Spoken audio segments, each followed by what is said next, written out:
America अब हमें जातियों के नाम पर बांटने की कोशिश कर रहा है। ये देखकर आपको बहुत गुस्सा आने वाला है। Modi's a great leader. I don't understand why he's getting to bed with Putin and Xi Jinping when he's the biggest democracy in the world. So I would just simply say to the Indian people, please understand what's going on here. You got Brahmins profiteering at the expense of the Indian people.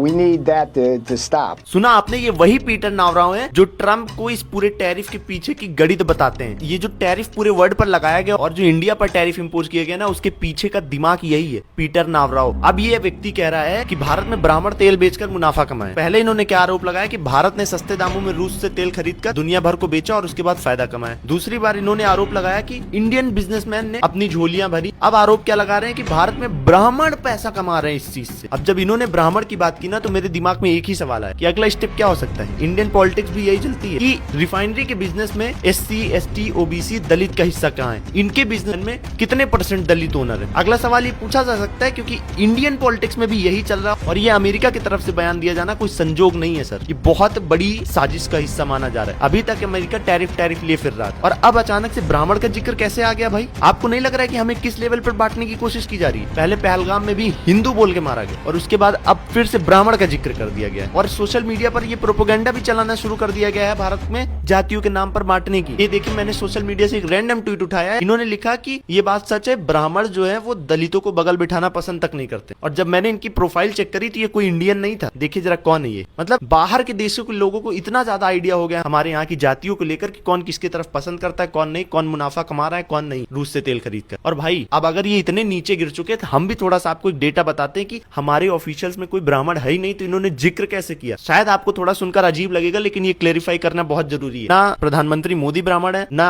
गृह मंत्री अमित शाह, ना रक्षा मंत्री राजनाथ सिंह, और आप businessman में ले लीजिए अडानी, अंबानी, गोयंका, बिरला, कोई ब्राह्मण नहीं है। फिर ये ब्राह्मण शब्द का जिक्र कैसे आया? और ये कोई आम बात नहीं है, ये बहुत सोची समझी प्लानिंग के तहत बोला गया। मुझे तो यही लग रहा है कि इसका कहीं ना कहीं इंडियन कनेक्शन है। आप देखिए इंडियन पॉलिटिक्स में भी इस समय रिजर्वेशन का मुद्दा गर्मा गया है। महाराष्ट्र में मराठा आरक्षण, बिहार में विपक्षी गठबंधन ने कहा है कि 85% तक का आरक्षण बढ़ा देंगे। क्यों? क्योंकि OBC और पिछड़ी जातियों को उनका हक दिलवाना है। क्या भाई अभी तक तुमको याद नहीं आया था? मतलब चुनाव आते ही समाज को जातियों के नाम पर बांटना शुरू कर दो, यही पॉलिटिक्स है। और उधर अमेरिका की तरफ से अब ये बयान आना जातियों के नाम पर ही। मैं किसी का नाम नहीं ले रहा हूँ खुल के, लेकिन ये सब बातें बता रही है कि भारत को किस हद तक भेदने की कोशिश की जा रही है अंदर से। ये पता है, गृह युद्ध कराने जैसी स्थितियां बन रही है भारत में, जैसे बांग्लादेश में हुआ। आई डोंट नो आप इससे कितना एग्री करते हैं कितना नहीं, बट अपना point of view comment box में जरूर दे सकते हैं। जय हिंद, जय भारत।